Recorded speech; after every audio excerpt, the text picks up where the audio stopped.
All right, hey, what's up, everybody? Welcome back to Brainwash to be Broke, the show where we expose the all beliefs, all lies, all conditioning that we were taught since we were born and what is truly possible. Today, I'm here with Paul Sheesley. Is that correct? Yep. Yeah. Awesome. Wow, he did for the first round.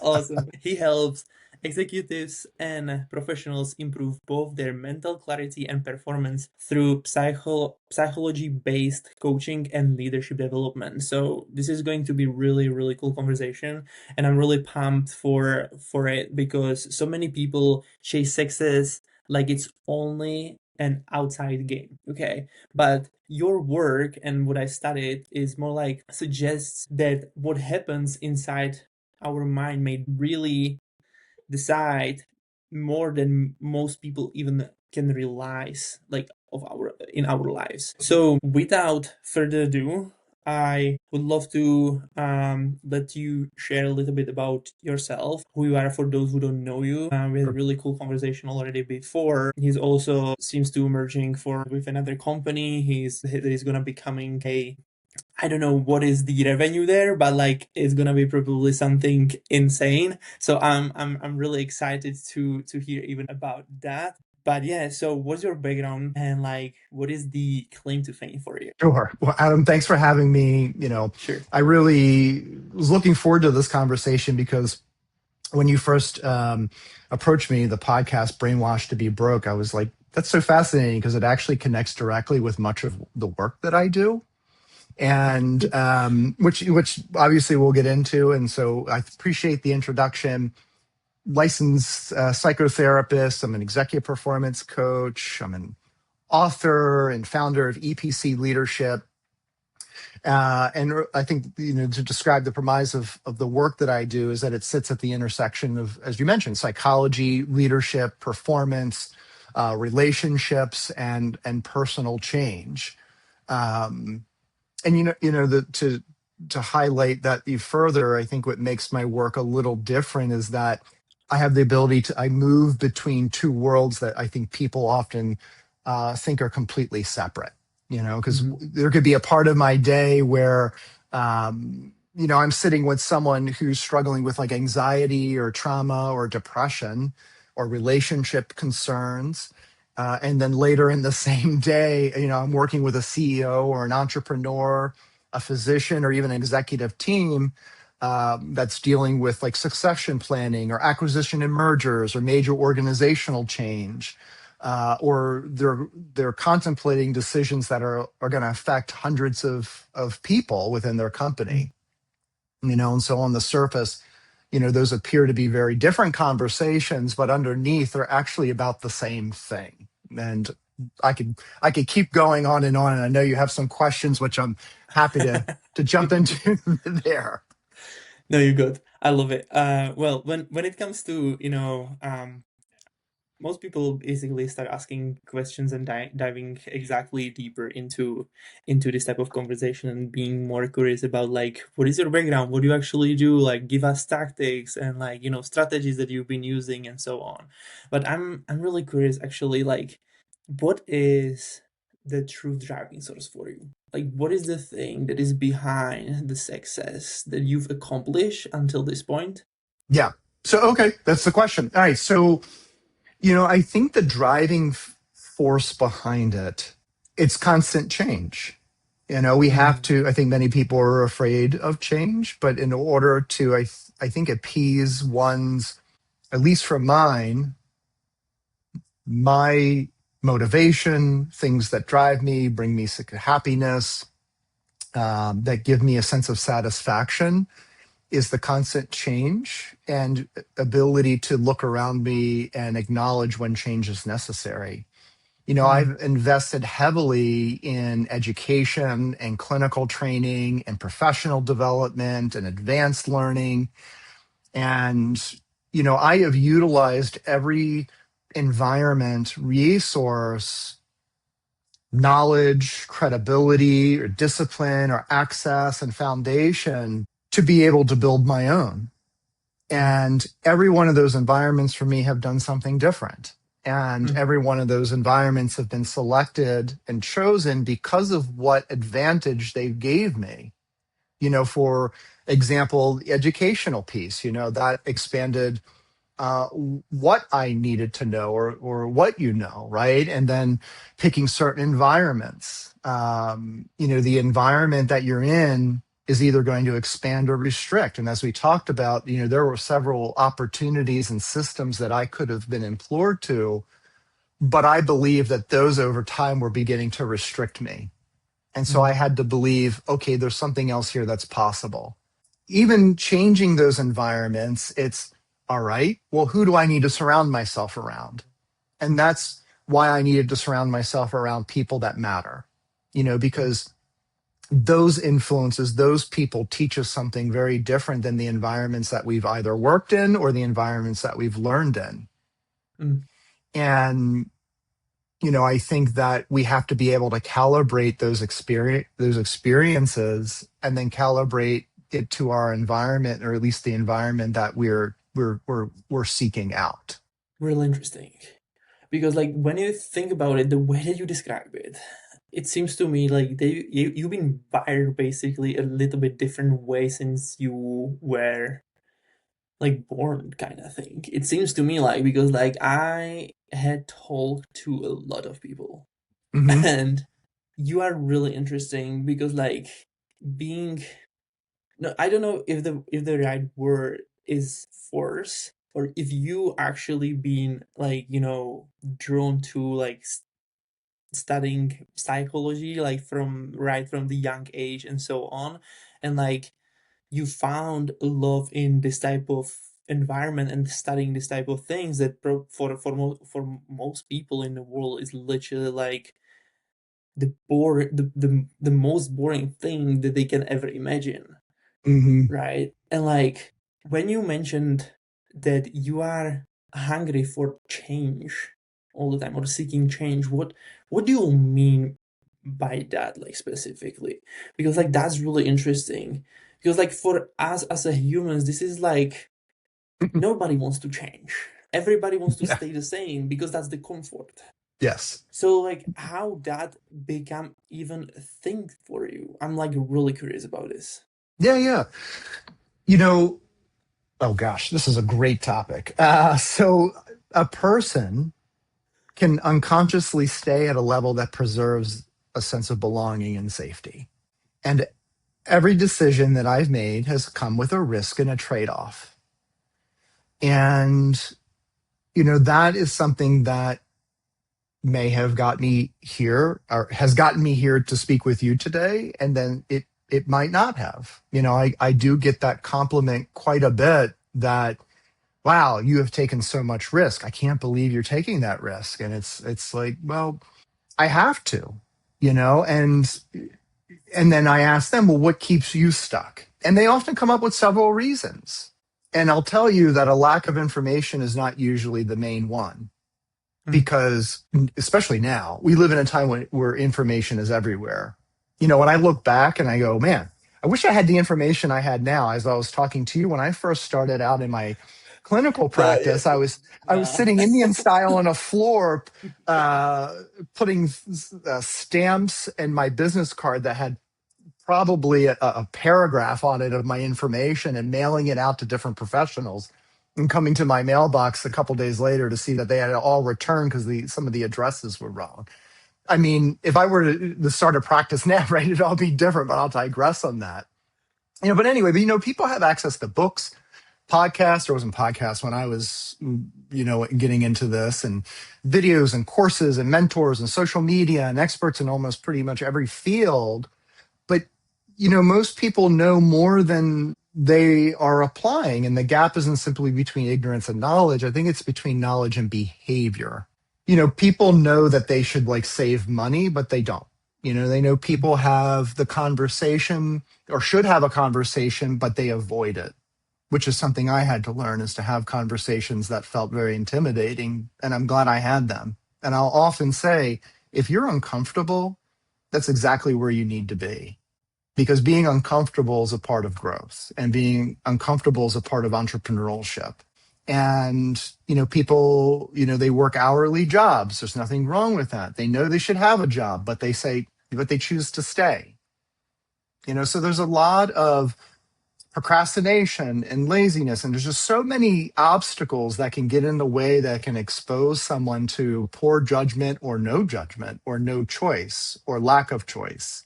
And so there's a force that I think that for me at least, talking about confronting uncertainty was a huge hurdle because it creates a real possibility of failure. It's the unknown. And it could create a possibility of success, or I would often think that it brings its own, and obviously it brings its own pressure. That's another thing that I think forced me to,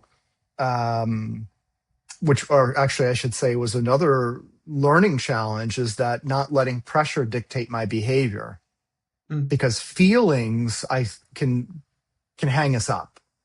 Yep. It can create a lot of delay, Yep. right? It can delay productivity just for temporary relief. And Mm. as an entrepreneur and getting things done and being competitive, delay delays success, and delay can actually stamp you out in a possibility, right? And I always like the saying, people say, like, what is luck? Luck is preparedness, right? At the right time. And so that's something I've lived by, is how prepared am I? Am I ready? Now Mm. today I wasn't that prepared because because it's a live conversation and you're like, let's just flow with it. I'm like, all right, I'm gonna flow with it. I'm not gonna prepare. so but yeah, I think these are the different challenges. These are the realities that I had to face early on, and I continue to face them as long as I'm an entrepreneur. These are the realities that I will consistently have to to um, relive, reevaluate, and accommodate moving forward. Yeah, 100%. Like, even me, like, I'm all the time, trying to deal with things that literally, like, stops me in doing them because they are, for example, sometimes they are new or they are just, I don't like doing them. And then, like, trying to deal with my head to actually do those type of things, right? Because they are literally necessary. But do you like when we gonna step back completely and like you take it from like 100 feet from the ground and like do you do you believe that those type of feelings and like this is a human nature, or is it like learned by repetition that being like instilled into us since we were born, Mm, and like based on the system, or is it more like a human, like human nature, basically the way that human actually works, and we have this type of feelings and like this type of yeah.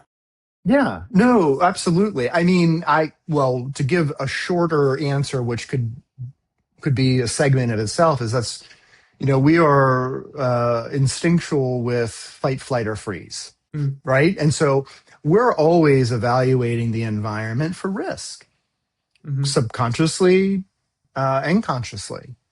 And and when we talk about entrepreneurial risk, I think risk is one of the most understood subjects in personal growth and entrepreneurship. Okay, hold on in here. How would you describe risk for those like how would you describe risk so people can actually understand, because like I believe like there are different level of risks. Sometimes people don't even defining what it actually like, if the risk is actually a risk or if it's not, just like it's just a normal way of like how things are Yeah. working. Yeah. I think it's the relation. So I like to say it's the relationship you have with risk. Some people romanticize risk. Some people demonize risk. Right. Some people treat uncertainty as irresponsibility, but I think all the views are incomplete because risk is unavoidable. We all have risk. So the question is not whether you will take the risk. The question is, which risk are you choosing? Starting with a business carries a risk. Staying in a job you hate for 20 years carries a risk. Investing carries a risk. Keeping all your money in cash carries inflation risk, right? Mhm. And so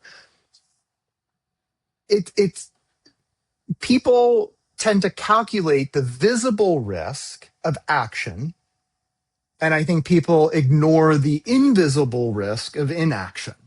Your ability to make your risk assessment ability helps you develop your relationship with risk. If I make a decision and it fails, I blame myself. If I do nothing and life slowly becomes smaller, the cost I think is easier to rationalize in that example. And I think Mhm. for a lot of people, inaction feels safer because the consequences arrive gradually. And I think there's a tolerance level for risk too. And I think that is individualized. Some people speed, some people don't. Some people, you know what I mean? It's like everybody has a different risk tolerance, risk assessment. But when you think about even gradual consequences, there's still consequences. Delays still have costs. Being underpaid still has a cost, right? So risk is everywhere. I think it's your ability to seek it out, to invite it in, to establish a relationship with it, and to train your nervous system, because your nervous system treats unfamiliarity with danger. If even just sitting across from somebody, as people say they get the ick sitting next to some people, as the new word as the word is, right? It's well, there's actually a psychological component to that. It's because the less information you have about somebody, the more established of a risk they're going to be. The brain does that without your permission. Mhm. So I love talking about risk. It's one of my abstract, scientific, and relational conversations having, especially with my executives, because I often see anxiety, risk behavior, pressure influencing their behavior all the time. I help them develop a relationship with it. Yeah, I love it. Because you have, I don't know if that's because of you are, expert in this environment, and like you are working with it and seeing it from different perspective and with different people and how they are basically dealing with this type of mindset issues. Um, the observation that you have about, let's say now we've been talking about risk, you can see the good side of it and also the bad side of it, like always, because there are always like two sides like of the coin, right? Like literally. And if you want to manage the risk, or like the behavior of managing the risk, do you have to become this type of person to seeing the the we still keep talking about the risk, so the risk basically from both sides of the circumstances, that it can be a good thing and also it can be a bad thing if you don't do you have to see the both sides to be a good manager of this type of Yes. situations. Yeah. Oh, absolutely. You know, people. How do I frame this beautifully once, and I always botch it. There's a reason why we don't worry about good things, is because good things don't bring consequences. Bad things bring consequences, so we tend to worry more about the bad things. Yeah. So the conversation about the positives and the risk are great. People love that conversation, but they always gravitate back to the consequences of the risk, and rightfully Yeah. so. That's just our survival mode. So yeah, And that's what I thought. yeah, Yeah. yeah, right. And so survival mode and risk it's another conversation we have to have, because everybody has a survival mode, right? And I would begin Mhm. by saying that people are not necessarily comfortable in survival mode. They're actually familiar with it. Mm. Decades could be the same survival mode. Survival modes, though, need adaptation too. And so the human brain will mistake familiarity for safety without your permission. So you actually have to buck against it. And that distinction explains a lot of behaviors for people, because survival mode, when you see it, most people, it's not dramatic, right? Mm. And it doesn't Mhm. always look like somebody's falling apart. It could look like Mhm. a perfectionist, Yep. somebody who's highly productive, or somebody who's constantly staying busy, or being the responsible one, and those survival modes look like success, but internally the person feels like they can't ever stop. And Mm. so they're sabotaging their nervous system because it's organized around the belief that if they slow down, they become vulnerable. Or if they trust someone else, that person will let them down or they'll lose control. And so we have to understand the nervous system when we talk about risk. Yep. And so, you and I are having this protracted conversation, which sounds very different in a coaching session or clinical session. But ultimately, these are the conversations that I'm having with folks is how do you differentiate what does your survival mode look like? What is your relationship with this risk in time, real time? How are we surviving it healthily? How are we following signals, data points to influence our behavior and not the noise from within? It's really interesting. Okay. If you if you th- think about it, like people when okay, when it comes to the risk management, basically, and how people are, for example, like responding to certain circumstances when it comes to, for example, doing, like, I don't know, let's say something that is complete, like the scariest thing when it comes to entrepreneurship is probably Mm, like one of those things is like cold calling or mhm, or or, mhm. sta- or stage performance. That's what I Yeah. hear a lot. Like people are Oh, yeah. so scared to do so.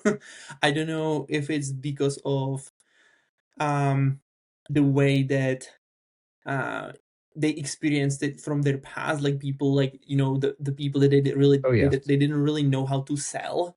They just like literally, like, bringing the energy and this type of feeling of just like they trying to sell you all the time, they don't care about you and this type of things. Like when it Mm, comes to doing something like that, and like having, because like I can, when we have this conversation, I can start seeing lots of things when it comes to, for example, even me, that I didn't even realize that that may be even like my tolerance to, like, how much risk I can take when it comes to like doing this type of things, because then I can't actually like stay in that zone of what I know, like mm, familiarity, and then it's like literally stopping me from doing that. So mhm, how you would be like, how you, I don't know if you've touched on this in this conversation already, but how would you train yourself to take bigger risks mhm. that ultimately lead to the results basically that you are seeking for? Because like most of the Yes. people are stuck because it seems to me now it's Yeah. stuck because of Yeah. it. So how No, would you train absolutely. your mind that way? Like, is it because, like, one more thing, and then I let you share. um what I figured out is that when you want to replace some type of, not feeling, what is it, like, not habit, oh my gosh, like belief Mhm, or any mhm. of those, like, what we've been Yep. trained since we were born basically, and the whole system is Yes. training us to believe in those Yep. type of things. It always has to be replaced with something that serves you. Yes. It cannot That's be correct. just like disappears and then like there is nothing. That's right. Absolutely. I'll tell you something fun. I find it funny. Because I've shared this before. I, as a coach and as a clinician, I have lost clientele Mm-hmm. because one of my beliefs is to constantly keep the client uncomfortable. Mm-hmm. And people are like, what? Why would I go to a therapist or a coach to constantly be uncomfortable? And people who stay, they know because they've benefited. If you're uncomfortable, as I mentioned before, you're exactly where you need to be. Mm-hmm. If you're too comfortable, I'm not doing my job. And so a difficult conversation is uncomfortable, but it's not unsafe. An entrepreneur who's growing their team, being able to delegate event at some point is uncomfortable, but it's not going to necessarily lead to failure. Investing in uncertainty, but uncertainty is not the same thing as recklessness. Hmm. Growth, this is like the headline, right? Growth requires the nervous system to learn a different um, definition of safety. In order to do that, we have to elevate the nervous system. We have to be uncomfortable. You know what I mean? So safety cannot only mean control and certainty and familiarity. Safety has to become flexible. We need confidence. You know, my definition of confidence is running into anxiety. Or actually, let me reverse that. Courage. Courage is being able to run into anxiety.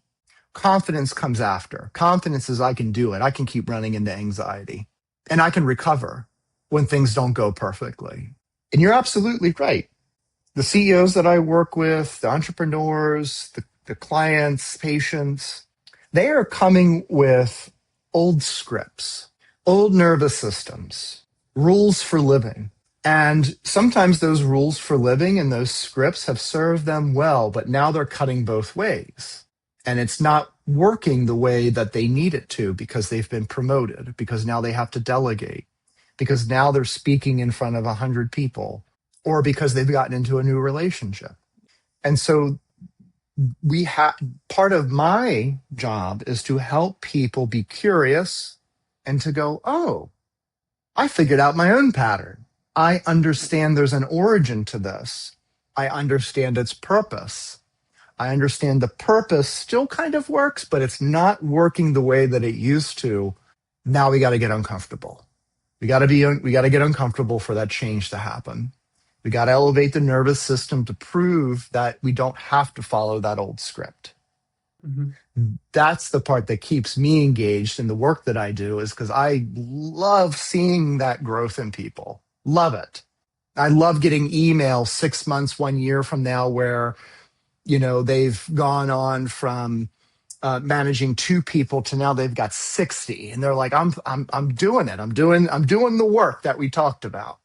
Or they've gotten into a new relationship and this one's flourishing because the old scripts have passed on.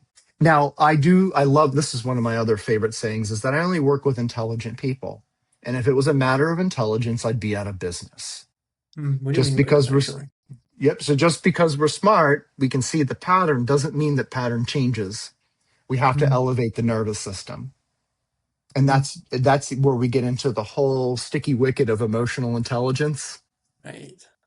and emotional capacity versus executive functioning and intelligence. It's an emergence of the two for true change. So, would you say that because like you probably everybody here that's saying that like entrepreneurs are having like the higher take on risk, right? That they are more like confident in uncomfortable situations. I don't know if that's true for everybody in entrepreneurship or not, but basically if they even if it wouldn't, they probably had to develop it into certain Hmm. level to actually be successful. Hmm. And then like when you compare entrepreneurs and like employees that are working Yeah. for corporate, do you see a difference between those two species, or like they are the Oh same yeah. but like literally different type of Yeah. human nature? How when you are, for example, consult, like I don't know if you're consulting both of those type of Hmm. people. Hmm. Okay, so Oh, do you see absolutely. the a huge difference between those two? Yes, there is a difference. And just speaking of the entrepreneur, so they, especially in the United States, right? Small Mhm. businesses account for an overwhelming amount, Yep. majority of businesses in the Mhm. States. And so, people are excited to be entrepreneurs, Mhm. and they're part of obviously the private workforce. And when people hear the word entrepreneur, people often think about like technology and founder or celebrity business owners, and it's not. It's independent people who have decided to become a contractor or a therapist or a restaurant owner or a consultant or an accountant, right? And these are the folks who are willing to take on a different kind of demandingness than the others, we'll call the other species working maybe within a system. You know, Yeah. and it's again, we talk about different risk tolerance. You know, there is a risk being in a workforce, but there's also a risk being an entrepreneur. And statistically, Mm, entrepreneurial new businesses close within the first year. It's often not until 3 years that they actually start to see a marginal profit. And mhm, roughly half don't even make it to 5 years. And a smaller proportion even survive 10 years.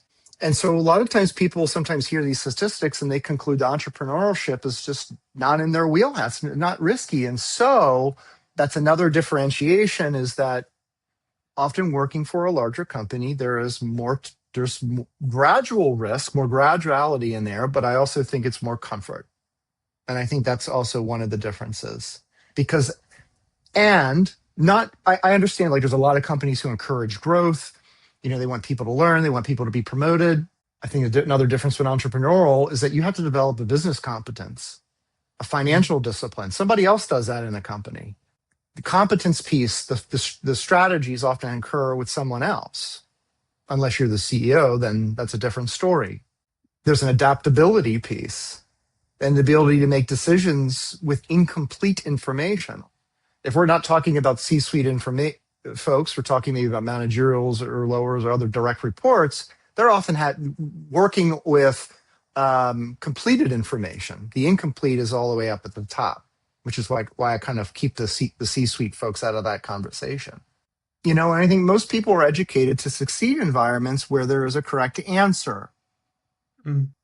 You know, you can make a thoughtful decision, still get a Yeah. poor outcome, but yeah, so I think just entrepreneurial folks, they just require it just requires a person to separate or to be more familiar with their decision quality Mm, and outcome quality, which is obviously a higher risk. That's why I just think entrepreneurship is more an emotional endurance as mm, than disguised as a business. I'm part of an entrepreneurial organization. They're all entrepreneurs, and the emotional endurance discussed amongst the members, that's the under really that's the under one of the underpinnings of why this group exists is because there's a emotional connection that we need, the top 5 and 1%. It's like we need to be able to talk to some people about this because it's really hard to understand to the person maybe working in the corporate system. this is really like when you think about it, like, wouldn't you do would you believe, or do you believe that if the corporate workers would have the same like point of view on the world as entrepreneurs, or not even just point of view, but like also the way that they pursue the next version of them and being better and better and like educating themselves and then seeing the opportunities and just like caring about the business actually like entrepreneurs does. You talk about like And this, like CEOs and C suites of part of corporations. right, and like the people, then they're literally like workers there also, like, wouldn't you like the entrepreneur mindset is literally would serve them way more than the type of like the mindset that's been installed in them, like based on schools and all the systems that they've been programmed to do not care and just like do my shift 8 hours or whatever or 9 hours and go home Mm, and do not care about anything. But if they would actually truly, because like yeah. when I started, I was still working part time basically, and there was a different it was a different basically country. So I've been working for I've never used my the things that I've been studying. I was Yeah. literally working in like restaurants, coffee Hmm. shop, and so on. But I was always curious about like how I can help you to grow this business. Oh, Like, sure. is there something that I can do for you basically to like what would help you to Hmm. grow the business more or bring more clients or something? Yeah. I believe that if people would have the same way of looking on, you know, what they do and like how they like it would look completely different. Well, so if I understand you correctly, I will give this Hmm. answer. Sure.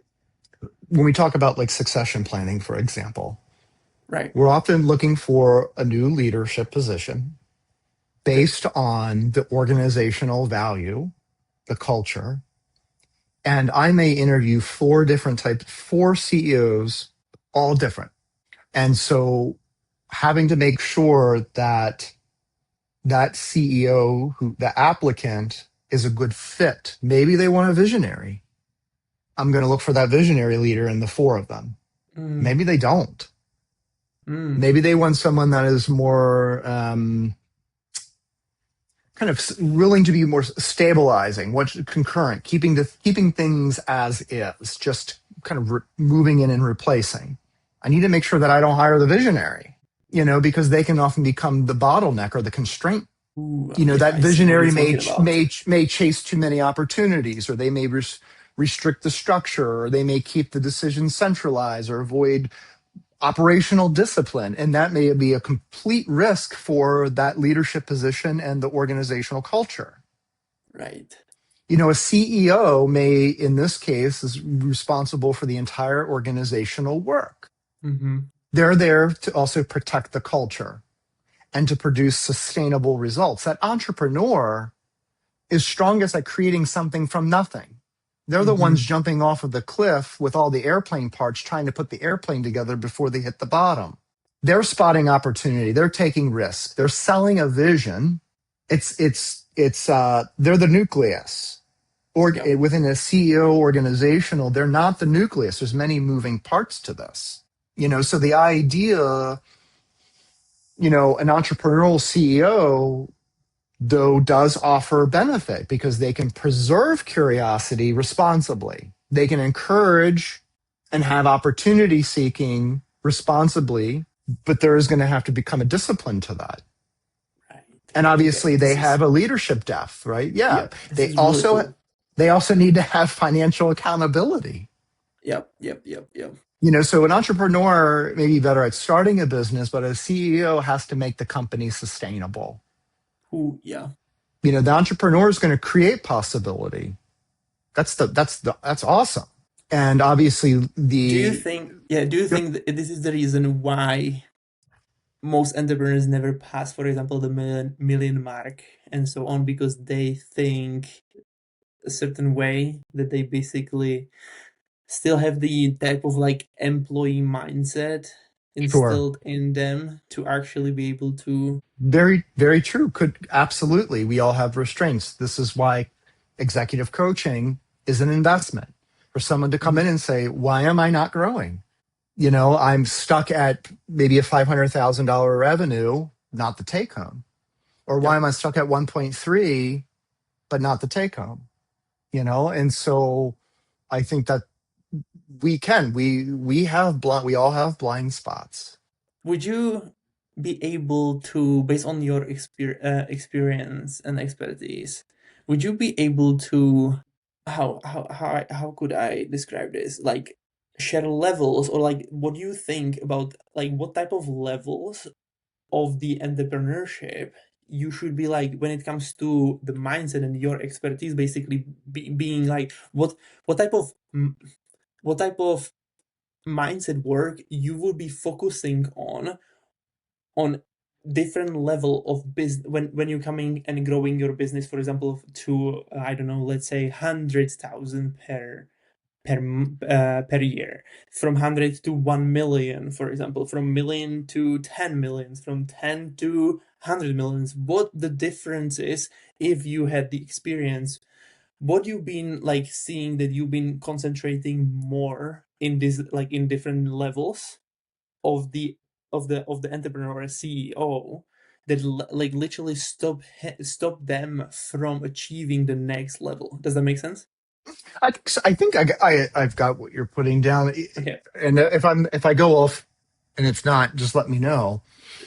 I think most businesses, entrepreneurial businesses, they struggle because the owner psychology doesn't evolve. Mm-hmm. And I think you're right. There are different levels of entrepreneurship based on the industry. Um, and also the person within that industry, and so oftentimes I'm not the expert on that in that industry, Mm-hmm. and more often I don't need to be. Mm-hmm. Statistically, I don't need to be. Mm-hmm. I mean, sure, it's a benefit, but it's less of a detriment. And so, when I think about the early stages of business that require, you know, newer stages, and maybe they're in more mature stages, and maybe they're at the 1 year mark or the 3 year mark or the 5 year mark. Everybody's in different stages. They're in different Okay. phases of like team integration, Yep. relationships, talent selection, or financial like allocation risk. They're like, oh, I got all this money, I don't know what to do with it, because that's a real Yep. thing. Yep. It's like, what do I do with this to make it bigger? How do I build this executive team? What does scaling even look like? Well, what does it feel like? I mean, that's another question we have to have. Like, what does that feel like to scale, right? Like, what does that create for you? And these are all fundamentally different questions that, depending on the entrepreneur and where they are, it's what is their, maybe we're looking at competence, or maybe we're looking at the ownership and opportunity and leadership, and maybe sometimes we're looking at legacy, and is this outgrowing the leader? Do we need to bring a new leader in even though you're the Mm-hmm. entrepreneur, because To have this you type of conversation even with your clients, literally. yeah, I'm like, Wow. look, we need a VP of operations. You've done great, but we need to bring someone in who has industry expert knowledge and knows how to get you in front of Yep. these people that you can't reach. And you have to trust them to have the conversation and to be able to fluidly and with confidence describe your product in such a way that makes them interested. Just out of curiosity, when you said that you are merging with another company, so it's become your company basically, Mhm. what level you are right now at? Like what type of business you own right now?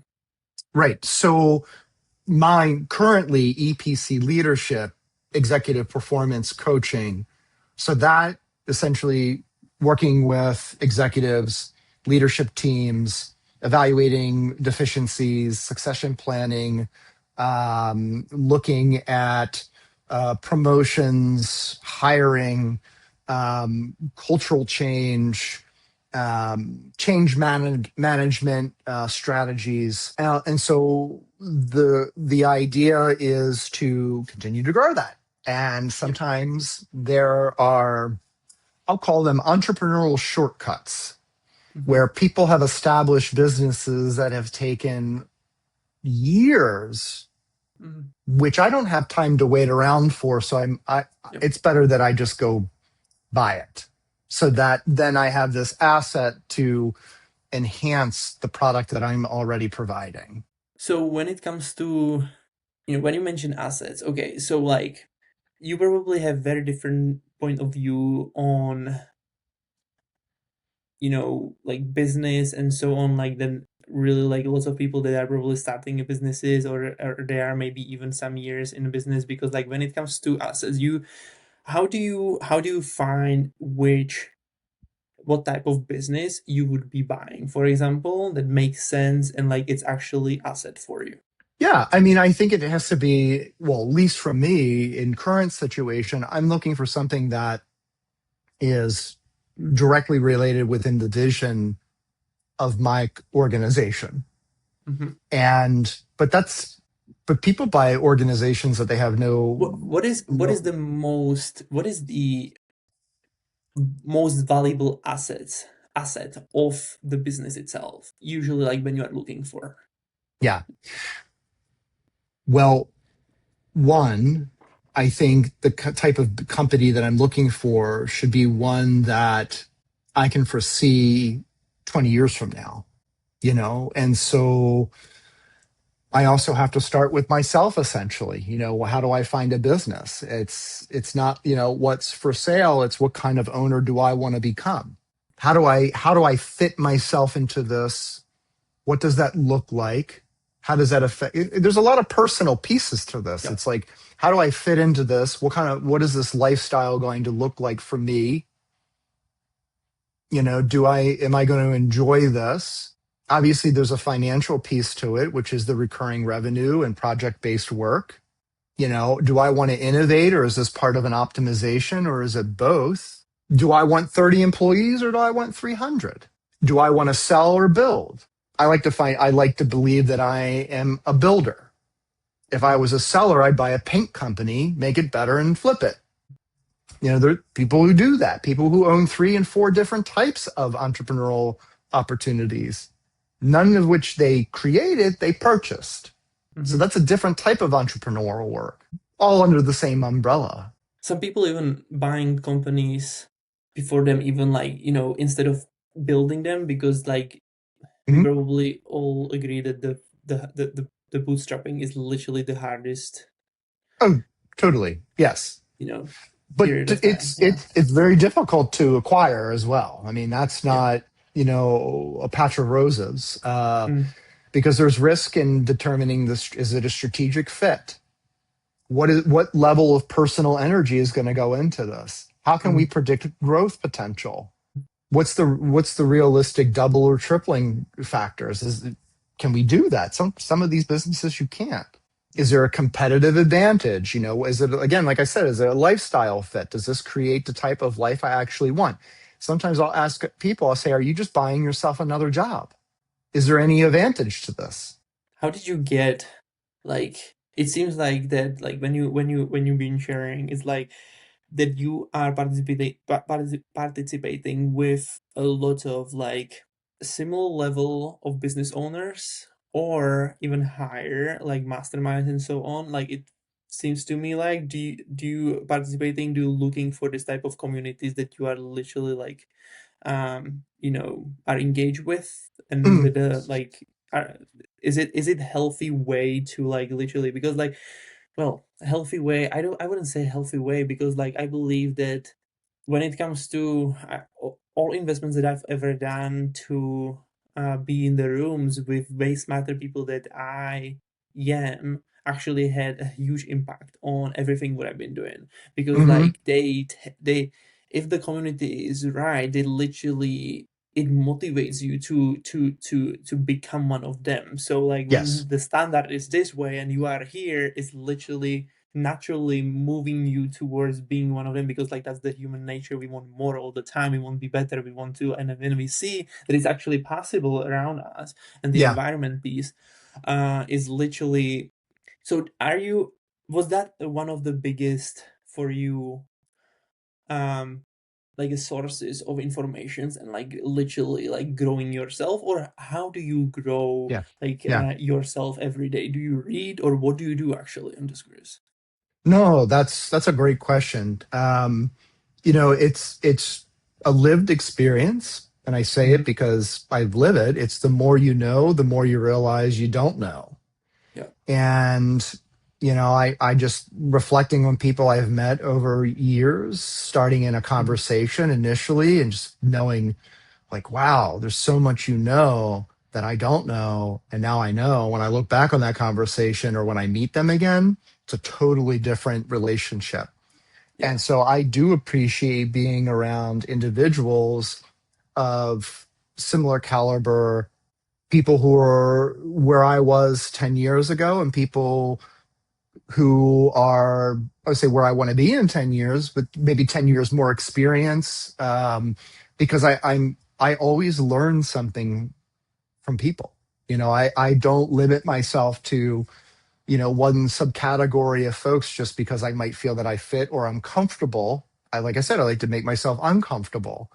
And I'm always learning something because there's always more to learn. There's always more experience out there, and so I use those experiences to, not just invest or just to hire people, or I use these experiences um, in everyday decisions that I make as an entrepreneur, because that's knowledge. And as far as reading, yes, I do read. I have a nightstand of about 8 books and 5 highlighters on it that are constantly rotating.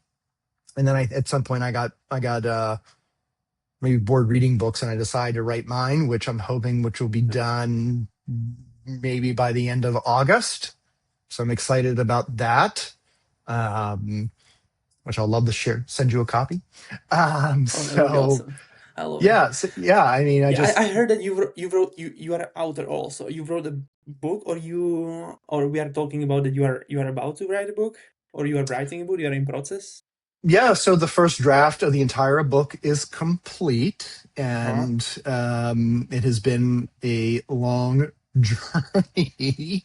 I think I had to learn to write all over again, and if you don't Wow. use it, you lose it, and that's Wow.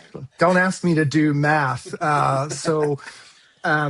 Yeah, so the entire first rough draft is done, and I foresee that being a complete draft by the end of August, and then put it into production, and hopefully 60 days, 90 days from then it'll be out, and I'm very excited about it. And it's interesting, writing this one book actually created another. So now I understand how people write 2, 3, 4, and 5 books, because you start writing one, you're like, you know what, this whole concept is another book, so Yeah. we'll save that one for later. So I pretty much have an outline for the second one.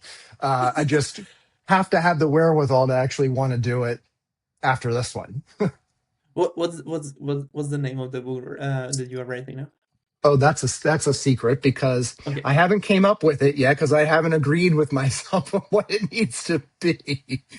Um, I'm working my way backwards and taking the picture for the book, then coming up with the title. But that's just how I work. Is it specific topic, or is it like more like the lesson that you had since like from the beginning of the entrepreneurship until now? So no, it's not about the entrepreneurial experience. Okay. It's actually more of my proprietary inner architecture, strategic alignment, and adaptive leadership concept. Right. And so the book essentially is going to take on those principles, and it's really for the organization itself. So whether Yeah. you're a CEO, C-suite individual, a manager, um, this is going to be the book that we talk about or it's going to talk about the topics that we talked about today. Yeah. Um, and so that it's really exciting to be able to put it into some digestible um, readings, right? Because Yeah. it's really about helping Is it even people. a reveal? Like it is even like when you have the old thoughts from your head that you Mhm. know collected for so many years, now like putting on a paper, is it like relief for Yes, you also, like when it comes it's to it's actually very difficult, because there's a million conversations competing for the first page, yeah. right? And so the landscape again is the book is helping people recognize the invisible psychology patterns that drive their leadership, their Mhm. relationships, their careers, so they can stop essentially reacting from the old survival strategies that we talked about. And so one of the chapters is called Every Meeting Has Two Meetings. And so Interesting. yep. So, that we talk about the visible meeting being the strategy or the budgets or the Yeah. sales or the Hmm. performance, but the invisible meeting is about the fear or the shame or the control or the approval. Ooh, okay. Is that the invisible meeting usually determines the outcome of the visible. The invisible one determines the outcome of the visible one. And so we talk about, just as a part of the book, we're talking about how leaders shape meetings and inadvertently shape meetings. Hmm. It's really looking at, when a leader says, I have a leadership problem or I have a communication problem. Yep. Well, those are actually the symptoms and not the actual problem. There's actually more of an internal operating system that's been built. Hmm. Maybe because they're protecting themselves from some possible failure or Hmm. from shame, or um, the room has read, come prepared, don't bring anything up that's not prepared. but yet we need to be able to talk about things when there's questions that we're not asking. And that often happens in those rooms. This is cool. I love that. Wow. Okay. I'm really curious about it. Yeah. Yeah, me too. Yeah. I'm excited about it. I love reading it. I'm like, did I write that? It's Yeah, really, it's really fun. have you always loved reading, or was it like have you found it later on, like when you get older actually? Oh yeah, yeah, yeah. No, I've always loved reading. I love books. I don't read digital books. I will actually You don't buy a even book. listen? No, I have to Okay. read it. I have to touch it. I have to ponder on it. I have to write in it. I have to. It's just kind of how my learning style. So, Right. but it's a creative journey. I love it. You know, the meeting beneath the meeting. We talk about stagecraft and what that Mm. is. We talk about rules of the room. We talk about why smart people stay quiet. We talk about fast decisions and slow Ooh. consequences. You know, so they're not about business mechanics. You Yeah. know, it's about human behavior and how it Yeah. influences those mechanics. And so we're Love it. looking at the invisible story that's shaping the decisions that people believe are purely rational. And so it has taken a lot of mental energy to put into these pages the building foundations of what I believe the reader will benefit from, no matter what position you are in a company and as an entrepreneur. Do you believe in such a thing like when people say that they are introvert and extrovert? Oh yeah, totally. Oh yes, yeah, yeah, yeah. I think though there's a bit more fluidity to it depending on the situation, but I think people can have a primary designation based on their temperament. So yeah, Okay. That's really interesting because like when I would say about me that I'm introverted, like literally. I love my peace, my room where I can think and breathe and recharge. But yeah. also I like to be in front of people. I don't know why. Like it's like mixture. I don't know. I don't understand. Mhm. So that's why I'm like asking, what are your thoughts on that? Like why? And do you Yeah, think it's even healthy that the thing that I've described, like healthy? Like is it yeah. just yeah, like Well, how you behave, like how you actually like when it comes to extrovert and introvert, where would sure, you say that you it's so funny because like we are trying to fit ourselves into something like labeling us. I don't like labeling things like when sure. it Yeah, comes yeah, to yeah, yeah. Yeah. but like what would you describe yourself to be? I would say that I am a optional introvert extrovert. That I actually Interesting. choose to be an introvert because I am an observer. I Mm, am a people watcher. I right. recognize, pattern recognition, learning the Yeah. room, learning the people, and that's my default. And Hmm. so once I reach that level of comfortability, we'll call it environmental scanning, Yeah. then I choose to become the extrovert because then I Yeah. can relax my It's very similar. I relax my system, and then I'm like, all right, I've got the lay of the land. I know what's going And would on you would you here. say that's because of the survival mechanism that is happening, or is it more like that we are? This is like, or it's in from our past that we've experienced some type of trauma or something that literally like keeps us. For some What do you think?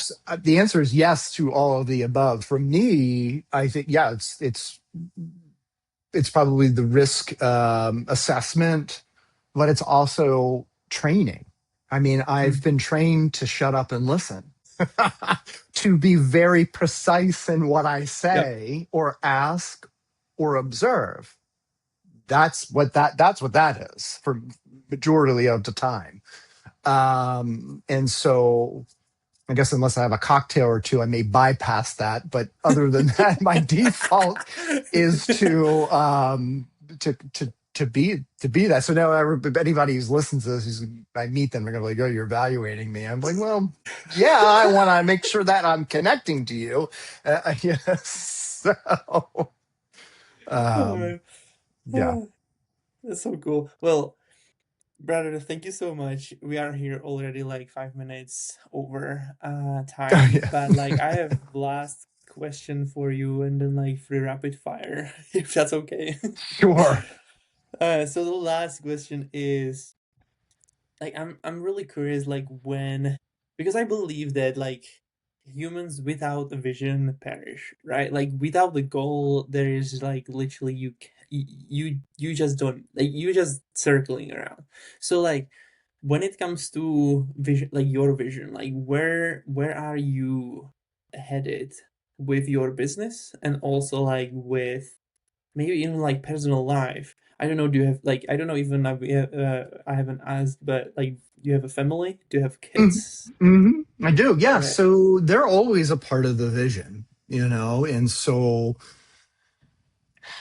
part of the vision is to, I guess, one, going back to our conversation, is mitigating risk with more risk. It's getting to a point where, you know, I don't have to take as much risk anymore because the risks I've taken have paid off for me. Time is um, I'm tired of, I want my time. Time, you can't buy time. Time is special to me. Life experiences are special to me. That is the greatest payoff, is time. And, I've gotten to the point in my world where I protect it. And the design of growth and having a vision is, how am I going to protect my time? How am I going Mm, to protect my that's relationships? How so am I cool, protecting actually. my Okay. my body and my mind? Um, because there's so much to do that you could stay. I mean, anyone can stay so busy that Yeah. you're out of time, Yeah. right? And So true. so that's the compelling vision for me, is organizing my future in the present in such a way that, um, yeah, my time doesn't perish without a cause, right? So Yeah. that's Yeah. that's really where I'm at. Woo. We'll have to cut that part out. Yeah, all good, don't worry. I'm getting my basement I refinished, and all good, I got you. I was like, I don't have time to go to the other office. You're all good, bro. You know, I don't know. Do you like to, or have you studied Jim Rohn? No, I have not. There was Mm-mm. no, okay. There was so many of those type of videos. He was, everything's risky. You know, Yeah, like your life is risky. When you've been born, it was risky. Like yeah, everything is risky, and yeah. like it depends on, like life is not about like hiding or trying to like avoid those type of risk moments or whatever. It's about, like as you said, like literally like dealing with them, right? Like literally, because like there is always good and Yeah. inside of everything what is bad, right? And then Yep. like one what he said, like the life is not about like like the way you live, but how you live. Hmm. Because if you would be hiding yourself in a corner and they're gonna bring you Right. uh, a meal every Yeah. 5 hours or 3 hours, would that be a great life? Would that be enjoyable life that you lived? Wouldn't, right? No. It's all No. about those, experiences and It is. like, And like you said, the vision. I mean, yeah. listen, we're all going to have discomfort. And I'm choosing to, through my vision, not live discomfort pointlessly. I think with a vision, I can look at discomfort as an investment. And I think that's the mindset of an entrepreneur. Ooh, If you're discomfort gonna is an investment. if you're gonna be uncomfortable, Hmm. choose it as much as possible. Choose it as much as you can. Yeah, I love it. Investment. This is a really good way to look at it. If you think about it, discomfort as an investment. Well, think about it. I mean, even when you look Yeah. at human behavior and psychology, people, I think, are generally more willing to endure like a hardship when they Mm. can connect it to something that's meaningful. Like working out. It's working out is painful. Oh yeah. Who wants to hurt themselves like lifting weights? But it is. It's good for your mind. It's good for your body. It's good for your health. It's muscles grow bigger. You're That's faster. You're that's my leaner. Or routine. yeah, Yeah. it's I yeah. just I don't even feel it anymore. Like it's like I love it. Like it's just a thing that I do. It is. It's just a thing that we do. Yeah. Like when you get so many of those reps and you're going every day basically, and Mm, I'm really like action type of person. I have to do always something. I don't hmm. know why, and that's like probably one of the reasons that I love relationship entrepreneurship because it's like Yeah. you're doing all the time something. Like you Hmm. have always something to do. It's not like that you have nothing to do, Yeah. right? Yep. So Exactly. anyway, so yeah, I really appreciate you, brother. That was a Yeah. great chat. And Yeah. It yeah, was great, Chen. so and from your personal side, when it comes to like, I'm just, is there something that you are even more passionate about than business, actually? Serenity, honestly. Just sitting on a boat on the water or just on sand, Why? just Okay. serenity. Why water? Why water and like sitting on a boat? Why? By what? Yeah, I by water. Water has always been a calming environment for me. I mean, I grew up near the water, and it's just like I'm leaving for the beach today. Um, if you ask me how it's going, I think I planned more for my outfits than what I'm going to do on the beach because uh, I'm serious. I've got beach attire. I probably have a black tuxedo in case we go to a ball, and probably clothes for some safari adventure, which is I'll never even touch that. So, but it's just going to the beach and just being next to water and being able to put my feet in the sand. I love sunshine. I just love being outside. It's a culmination of all the things that I enjoy about nature, and that's Yeah, my spot.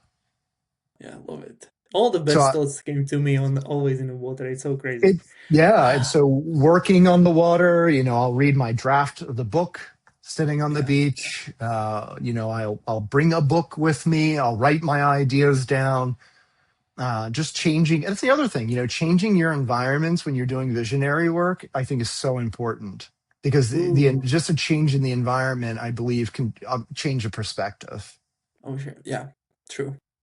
Are you a believer? Do you believe in Jesus? Hmm. Oh, yep. Okay. Was it something that you found, or was it something that you've been like raised with? Oh, raised, yeah, Okay. since grandparents all the way on, putting Yep. on tie clips to go to church on Sunday school in the morning. Right. Well, thank you again. And so the three rapid fire because like we are already. Oh my gosh. Okay. So one book that you would recommend somebody that completely changed your life. Mm. That should be an easy one for you. Well, I hope it'll be mine that'll change your life. But that's such a strong phrase. A book that I'm currently reading that I do appreciate is Decision Quality.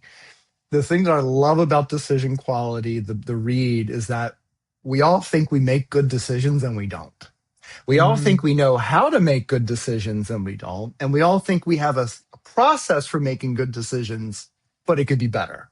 that's so true. And like, I don't think that you're trying to get always like as close as possible to make the best decision, but like you never know, right? Like it's literally like you will find out, like because like it's if it like I see everything is like inputs and outputs, like and Hmm. what I put in, what Hmm. see that I'm getting out, Yeah. and then like how I can tweak it to get into the place where I want it if I didn't hit it. So like Yeah. it's Yeah. Yeah. all the time for me like Yeah. that, right? And Yep. I believe like it's really crucial to see it this way, like a system. Everything is like Hmm. a system, Hmm. even like business, even life, even the way that like how healthy you are, or Yeah. any relationships, everything Hmm. basically is like Right. inputs, outputs. Right. But yeah, so the next question is, if you would have the power of delete a piece like an advice from the internet, what advice would you delete because it doesn't serve people at all? Oh, what advice would I believe from the internet? Hmm. Oh Yeah, yeah, yeah. gosh. Um, what advice would I believe from the internet? That's a tough. Oh, Delete. delete. What advice would I delete? Yeah. I would delete the advice that says the advice from the internet is good because it's not.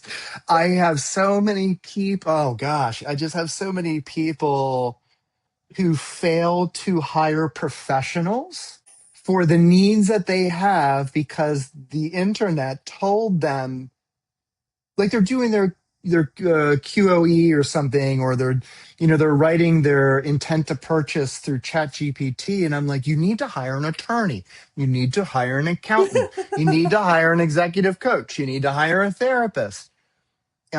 So that's a message I would globally send out to, is that there is a person for what you need. Hire them. Mm. Well, do you use actually AI or whatever, like in any out of your business or Oh your yeah, yeah. life even? It's a Do it you? we I think we hate each other. I think there's some days that we get along. I bet you right now if I ask it like what don't you like about me right now, it would probably say something longer than it likes about me, because I get mad at it. I'm like, no. So No way. Oh, it helps with that's all the awesome. the grammatical stuff. It's like having an editor on my desktop.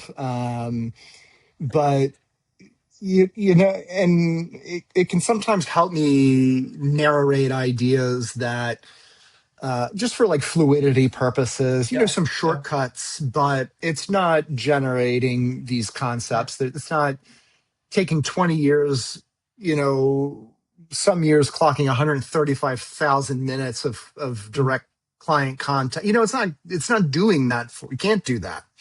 Yeah, And so it just helps me to articulate, all these streams of thought yeah. under certain concepts that I've come up with. So it is a tool. It's only a Yep. tool. And I don't trust It's that yeah. tool for things like writing forensic evaluations or Mm. accounting or Yeah, like you know what I mean? Or projections, or, hey, should yeah. I fire this guy? Right. We're not doing that. And I wouldn't recommend that people do that. Yeah, yeah, love it. Well, and if this would be your last interview you've ever done, which I don't think it will be, but what would be the message that you would love to leave behind you? Oh gosh, there's so many messages to be. Rapid fire questions are not my specialty. So I think the message would be, the takeaway is, look at uncomfortability and risk differently. Look at your relationship with risk and ask yourself, how did I become comfortable? If I'm not feeling unnerved, if I feel like I'm living a life of low risk, ask yourself, be curious. Why is that? And if I did take a risk, what would that be? What would that do? How would that enhance? What would the trade off be? And how would you become comfortable with that? Love it. Well, thank you so much, brother. That was Yeah. amazing.